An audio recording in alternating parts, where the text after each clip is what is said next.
Hello नमस्कार दोस्तों, आप सभी का स्वागत है अपने YouTube channel study in mobile पे। तो दोस्तों, इस वीडियो में हम बात करेंगे कला से संबंधित कुछ महत्वपूर्ण क्वेश्चनों के बारे में। जैसा कि पिछले काफ़ी दिनों से हम वो कला की सीरीज़ बना रहे हैं, क्वेश्चन लेके आते हैं, 20-25 क्वेश्चनों का कलेक्शन लेके आता हूँ और हर एक क्वेश्चन के 1 या 2 क्वेश्चन है वो एक्स्ट्रा बताने की आपको कोशिश करता हूँ। तो उम्मीद करता हूँ ये वीडियो आपको काफ़ी ज़्यादा पसंद आते होंगे और आप लाइक भी करते हो, जिससे मुझे मोटिवेट मिलता है, फिर इसी प्रकार नई वीडियो बनाता हूँ। तो अगर कंटिन्यू वीडियो चाहते हो तो इस चैनल को ज़्यादा से ज़्यादा सब्सक्राइब करो और पास में एक बेल का आइकन बना हुआ है उस पर क्लिक करके रखो, ताकि जब भी मैं कोई नई वीडियो डालूं तो आपके पास नोटिफिकेशन आ जाएगा, आपको पता चल जाएगा कि हमारे स्टडी मोबाइल पे है वो नया वीडियो अपलोड हो चुका है। और वीडियो को लाइक ज़रूर करें, कमेंट जरूर करके जाएँ और वीडियो को लास्ट में अंत तक हमारे साथ बने रहें। तो चलिए बिना समय गंवाते आपका वीडियो है वो शुरू कर देते हैं। पहला प्रश्न है आपके सामने कि राजा रवि वर्मा किस कला में प्रख्यात थे। राजा रवि वर्मा किस कला में प्रख्यात थे। 4 ऑप्शन है आपके सामने। नृत्य, ऑप्शन ख है संगीत, और ऑप्शन ग गायन, और ऑप्शन ग चौथा जो है वो चित्रकला। तो राजा रवि वर्मा किस कला के अंदर प्रख्यात थे, क्योंकि राजा रवि वर्मा है, हम कला के सेक्टर में पढ़ते हैं तो आपको पता ही है राजा रवि वर्मा है वो चित्रकला के क्षेत्र में प्रख्यात थे। देखिए, राजा रवि वर्मा है वो भारत के विख्यात चित्रकार थे। उन्होंने भारतीय साहित्य और संस्कृति से संबंधित है वो चित्रण तैयार किया था। यानी जो राजा रवि वर्मा है इन्होंने चित्र बनाए हैं वो भारतीय साहित्यों से संबंधित है वो चित्र बनाए थे। इनके चित्रों की सबसे बड़ी विशेषता क्या रही है कि हिंदू महाकाव्य और धर्म ग्रंथ जो है उन पर आधारित चित्र बनाए, ये उनकी प्रमुख विशेषता रही है। और दोस्तों, राजा वर्मा जन्म की बात करें तो इनका जन्म केरल के किल्लीमनूर जिले के अंदर हुआ था 29 अप्रैल 1848 को। तो ये राजा रवि वर्मा है वो किस कला में प्रख्यात थे दोस्तों, किस कला में, चित्रकला में। नेक्स्ट क्वेश्चन आपके सामने है, नंदलाल बोस ने किस कला में ख्याति अर्जित की थी। दोस्तों, आपको नंदलाल बोस है ये भी एक चित्रकार के रूप में जाने जाते हैं, प्रमुख कलाकार के रूप में। नंदलाल बोस भारत के आधुनिक कलाकारों में अग्रणी थे। नंदलाल बोस का जो जन्म है वो दिसंबर में 1882 में हुआ था और ये कहाँ हुआ था, खड़गपुर हुआ था। दोस्तों, बिहार के अंदर एक खड़गपुर है, जिला मुंगेर, वहाँ इनका जन्म हुआ था। और दोस्तों, इनका देहांत है वो कलकत्ता के अंदर हुआ था। तो ये इन्हें जो नंदलाल बसु है इन्हें पद्म विभूषण सम्मान भी मिला था 1954 में। कब मिला था, 1954 के अंदर नंदलाल बसु को पद्म विभूषण सम्मान भी प्राप्त हुआ था। तो इसका क ऑप्शन है वो राइट हो जाएगा, यानी ये चित्रकला के अंदर ख्याति अर्जित की थी। नेक्स्ट क्वेश्चन देखिए, भारत में चित्रकला किस मुगल शासक के काल में प्रसिद्धि के शिखर पर थी। यानी भारत के अंदर जो मुगल चित्रकला है वो किस शासक के काल में प्रसिद्ध थी, अपने चरमोत्कर्ष पर थी, जिसे स्वर्णकाल भी बोल सकते हैं। तो यहाँ पे राइट आंसर क्या होगा हमारा, अकबर, जहांगीर, शाहजहां, औरंगजेब, देर के। इसमें ख ऑप्शन है वो हमारा राइट हो जाएगा, जहांगीर। क्योंकि जहांगीर के काल में चित्रकला को स्वर्णकाल कहा जाता है, क्योंकि जहांगीर के काल में सर्वाधिक चित्रों का है वो निर्माण हुआ था। तो यहाँ पे ऑप्शन ख आ जाएगा, जहांगीर के काल में। यानी अगर ऐसा क्वेश्चन आ जाएगा किस मुगल शासक के काल में चित्रकला को मुगल शैली का स्वर्णकाल कहा जाता है, तो जहांगीर के काल को कहा जाता है। और ऐसे भी पूछें किसके काल में चरमोत्कर्ष पर थी, तो जहांगीर के काल में। और प्रसिद्धि किसके काल में पाई थी, जहांगीर के काल में। चौथा क्वेश्चन देखिए, उस्ताद मंसूर खां किस मुगल शासक के काल में प्रसिद्ध चित्रकार थे। तो उस्ताद मंसूर जो प्रमुख कलाकार है मुगल शैली के प्रसिद्ध पक्षी चित्रकार के रूप में जाने जाते हैं। तो ये भी जहांगीर के काल में कार्य करते थे, जिन्हें स्वर्णकाल कहा जाता है जहांगीर के काल को। तो ये इनके काल में कार्य करते थे। दोस्तों, आज मैंने जो हमारा एक चैनल है, कला ग्रुप करके चैनल है, जिसका लिंक इस वीडियो के नीचे मिल जाएगा, आप उसमें ज्वाइन होना चाहते हो, इसी प्रकार के क्वेश्चन करना चाहते हो तो उसमें मैंने क्वेश्चन डाला हुआ था, तो बच्चों ने उसका आंसर मांगा था। तो मैं बोला मैं वीडियो जब करवाऊंगा तो बता दूंगा। वो क्वेश्चन अभी बता देता हूँ। उसके अंदर मैंने एक जेबरा की पेंटिंग डाली थी और पूछा था आपसे कि ये पेंटिंग किसके द्वारा बनाई गई है, किसके काल में बनाई गई है। तो देखिए, वो उस्ताद मंसूर के द्वारा बनाई गई है। किसके काल में बनाई गई है, उसका आंसर हो जाएगा जहांगीर के काल में। और एक पूछा था मैंने रचना काल, यानी कब बनाई गई है, तो 1621 में बनाई गई है। तो इसमें जो हमारा राइट आंसर हो जाएगा ऑप्शन ख हो जाएगा, जहांगीर। अगला क्वेश्चन, तो नेक्स्ट क्वेश्चन है दोस्तों 5 नंबर, मुगल शैली के विश्व प्रसिद्ध चित्र, यानी मुगल शैली का विश्व प्रसिद्ध एक चित्र है बैलगाड़ी, जिसका चित्रण किया था। तो ऑप्शन ए है बीरबल, दूसरा ऑप्शन है खुसरो, तीसरे ग में है मंसूर, और घ जो ऑप्शन है उसमें दे रखा है अबुल हसन। तो ये किसके द्वारा बनाया गया, तो विश्व प्रसिद्ध जो चित्र है मुगल शैली का बैलगाड़ी, ये अबुल हसन के द्वारा बनाया गया। दोस्तों, जो अबुल हसन है ये आका रिजा के पुत्र थे, जो आका रिजा ईरानी चित्रकार थे, उनके पुत्र थे अबुल हसन। तो दोस्तों थोड़ी सी एक्स्ट्रा वॉइस आ रही होगी आपके पास में, क्योंकि यहाँ पे है वो बारिश स्टार्ट हो चुकी है, तो बारिश की एक्स्ट्रा वॉइस आ सकती है, तो थोड़ा सा एडजस्ट करें। 6 नंबर क्वेश्चन देखिए, मुगल चित्रकला शैली की विशेषता है। मुगल चित्रकला शैली की क्या विशेषता है?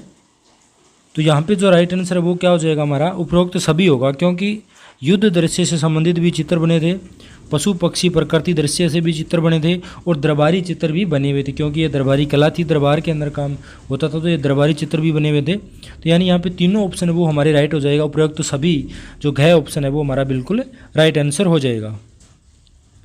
चलिए अगला क्वेश्चन देख लेते हैं, बहुत ही अच्छा क्वेश्चन है कि जामिनी राय ने कला के किस क्षेत्र में नाम कमाया था। तो सभी को पता है कि जामिनी राय है ये चित्रकला के क्षेत्र में अपनी महारत हासिल की थी।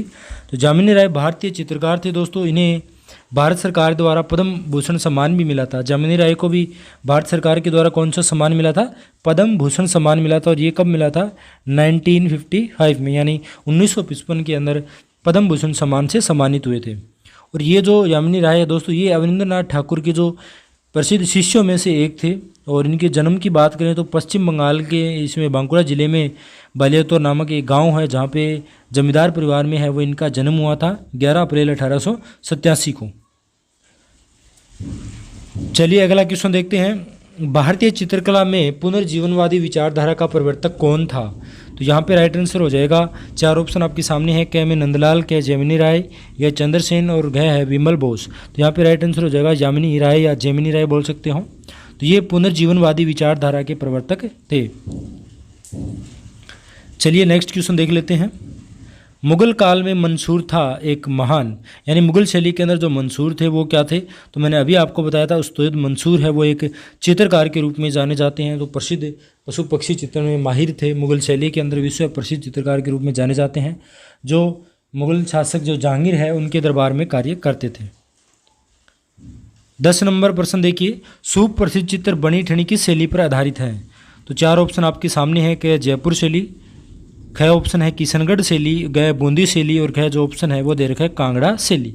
तो सुप्रसिद्ध बनी ठनी जो चित्र है दोस्तों, ये आप सभी को पता है, ये किशनगढ़ शैली के अंदर बना हुआ है, यानी राजस्थान शैली की एक उपशैली है किशनगढ़ शैली, उसके अंदर बनी ठनी जो पेंटिंग है वो बनी हुई है। ये बनी ठनी एक भारतीय चित्रकला जो किशनगढ़ से संबंधित है दोस्तों, और इसे बनाने वाले कौन थे, मोरध्वज निहाल चंद, जो राजा सावंत सिंह के काल में कार्यरत थे चित्रकार, तो निहाल चंद के द्वारा बनाई गई है दोस्तों। इसे भारत की मोनालिसा भी कहा जाता है। और बनी ठनी दोस्तों राजस्थानी शब्द है, इसका मतलब होता है सजा धजा होना, यानी सज धज के तैयार होना, तो वो बनी ठनी कहलाती है। तो ये राजस्थान का एक शब्द है। चलिए अगला क्वेश्चन देख लेते हैं कि कांगड़ा चित्रकला शैली का संबंध किस राज्य से है। तो कांगड़ा जो शैली है ये पहाड़ी शैली की उपशैलियाँ हैं, कांगड़ा, बसोली, गुलेर, चंबा, गढ़वाल। तो मैंने अभी आपको पहाड़ी शैली टॉपिक चल रहा है, जिसमें मैंने पार्ट 2 करवा चुका हूँ, तीसरा पार्ट अभी करवा दूंगा।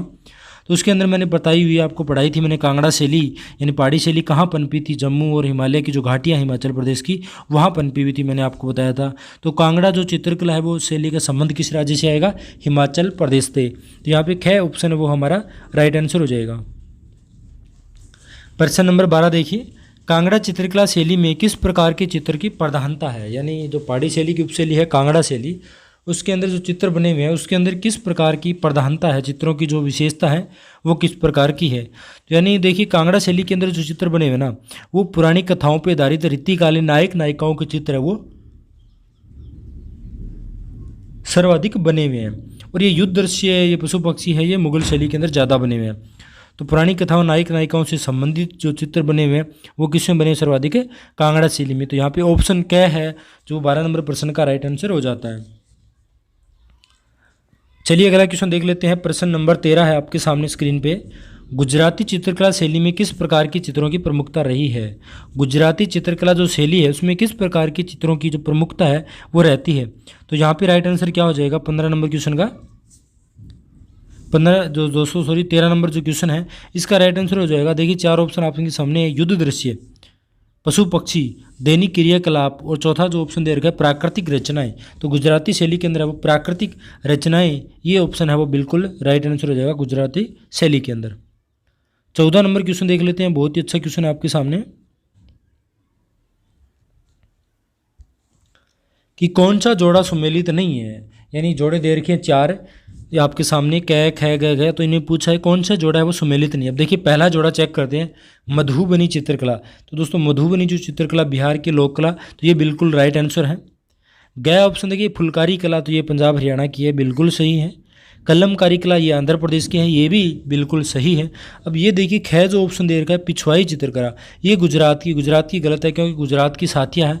पिछवाई जो पेंटिंग है वो राजस्थान के अंदर जो किशनगढ़ है वहाँ पे है दोस्तों, नाथ द्वारा के अंदर ये जो शैली है पिछवाई पेंटिंग नाथ द्वारा की है राजस्थान की। तो गुजरात ये बिल्कुल गलत है, तो यहाँ पे ख जो ऑप्शन है वो हमारा आंसर हो जाएगा। इसमें सुमेलित नहीं है पूछा है दोस्तों, ध्यान से पढ़ना क्वेश्चन को। तो पिछवाई है वो नाथ द्वारा की है, तो ये हमारा आंसर हो जाएगा। 15 नंबर क्वेश्चन देख लेते हैं। पहाड़ी स्कूल, राजपूत स्कूल और मुगल स्कूल, कांगड़ा स्कूल निम्न में से किस कला की विभिन्न शैलियों को दर्शाती है?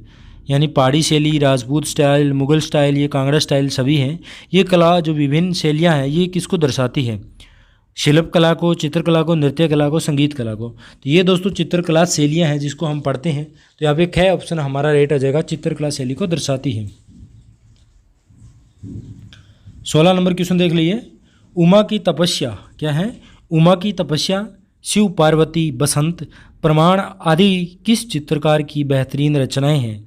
तो 4 ऑप्शन आपके सामने हैं, नंदलाल बोस, जेमिनी राय, सतीश गुजराल, एम.एफ. हुसैन। तो 16 नंबर जो क्वेश्चन है इसका राइट आंसर क्या हो जाएगा? ऑप्शन क नंदलाल बोस। क्या हो जाएगा? ऑप्शन क नंदलाल बोस। ये दोस्तों क्या है? उमा की तपस्या, शिव पार्वती, बसंत, प्रमाण, ये आदि जो चित्र है ये रचनाएं किसकी है? नंदलाल बोस की है। तो यहाँ पे क ऑप्शन हमारा बिल्कुल राइट हो जाएगा। 17 नंबर प्रश्न देख लेते हैं कि शाहजहाँ का ताज देखना, शाहजहाँ का ताज देखना, बुद्ध और सुजाता, कमल के पत्ते पर अश्रुकण, वन सामग्री आदि चित्र है वो चित्रकार की चर्चित कृतियाँ हैं। ये जो कृतियाँ हैं जैसे शाहजहाँ का ताज देखना, बुद्ध और सुजाता, कमल के पत्ते पर अश्रुकण, वन सामग्री आदि जो चित्राकृतियाँ हैं वो किस कलाकार की हैं? 4 ऑप्शन आपके सामने, नंदलाल बोस, राजा रविवर्मा, जेमिनी राय, अवनिंद्र नाथ ठाकुर। तो ये किसकी हैं? तो यहाँ पे राइट आंसर क्या हो जाएगा? जो घ ऑप्शन है वो अवनिंद्र नाथ ठाकुर, ये किसकी है? अवनिंद्र नाथ ठाकुर की। तो घ ऑप्शन हमारा बिल्कुल राइट आंसर हो जाएगा। 18 नंबर क्वेश्चन देखते हैं। एलिफेंट बाथिंग इन ग्रीन पूल, यानी हाथी है वो ग्रीन पूल के अंदर नहा रहा है। तो इस प्रकार की जो पेंटिंग है वो किस चित्रकार की कृति है? तो 4 ऑप्शन आपके सामने, एम.एफ. हुसैन की, सतीश गुजराल की, अमृता शेरगिल या विकास भट्टाचार्य। तो यानी एलिफेंट बाथिंग इन ग्रीन पूल जो चित्राकृति हैं वो किस कलाकार की है? तो दोस्तों ये अमृता शेरगिल की है। किसकी है? अमृता शेरगिल की है। तो ग ऑप्शन है वो बिल्कुल हमारा राइट आंसर हो जाएगा। 19 नंबर क्वेश्चन देखिए। औरत नामक चित्र का चित्रांकन किसने किया? तो औरत नामक एक पेंटिंग है मेरी लेडीज़ जो कलाकृति है, ये जो पेंटिंग है किस चित्रकार की है? 4 ऑप्शन आपके सामने, क नंदलाल बोस, ख रविंद्रनाथ ठाकुर, ग जेमिनी राय, घ ऑप्शन है जो सतीश गुजराल। तो औरत नामक चित्र का जो चित्रांकन है वो किसने किया था? तो इसका राइट आंसर हो जाएगा रविंद्रनाथ ठाकुर। क्या हो जाएगा 19 का? रविंद्रनाथ ठाकुर, ख ऑप्शन। अगला क्वेश्चन देखिए। काला चांद नामक चित्र का चित्रांकन किसने किया? काला चांद नामक चित्र का चित्रांकन किसने किया था? इसका राइट आंसर क्या हो जाएगा? 4 ऑप्शन आपके सामने, जेमिनी राय, नंदलाल बोस, राजा रविवर्मा, सतीश गुजराल। तो इसका राइट आंसर क्या हो जाएगा? सतीश गुजराल, घ ऑप्शन है वो बिल्कुल राइट हो जाएगा। काला चांद जो करती है वो किस कलाकार की बनाई गई है? सतीश गुजराल की। तो दोस्तों ये थे आज के क्वेश्चन, आज की जो सीरीज़ है। आशा करता हूँ आप सभी को पसंद आई होगी। अगर पसंद आई है तो जल्दी से वीडियो में लाइक का बटन दबा दें और नीचे कमेंट कर दें। और दोस्तों इसके नीचे हमारा जो कला का चैनल है उसका लिंक आपको मिल जाएगा। और दोस्तों हमारा जो सेकंड आर्ट का चैनल है उसका लिंक भी इसके नीचे जल्दी मिल जाएगा। और दोस्तों जो बच्चे DSSP वाले हैं जो फर्स्ट पेपर पढ़ना चाहते हैं तो उसके लिए भी हम जल्दी हिंदी, रीजनिंग की क्लासें, GK की क्लासें वो स्टार्ट करने वाले हैं। तो उसका नीचे लिंक दे दूंगा उस चैनल का, उस पर जाकर के DSSP वाले बच्चे हैं जो फर्स्ट पेपर की कॉमन तैयारी करना चाहते हैं तो किसी भी एग्जाम की, तो उस चैनल को सब्सक्राइब कर सकते हैं। तो वीडियो को लाइक करें। अगर आपने अभी तक इस चैनल को सब्सक्राइब नहीं किया है तो प्लीज़ नीचे रेड कलर में लिखा हुआ सब्सक्राइब बटन पर क्लिक करके चैनल को सब्सक्राइब कर लें।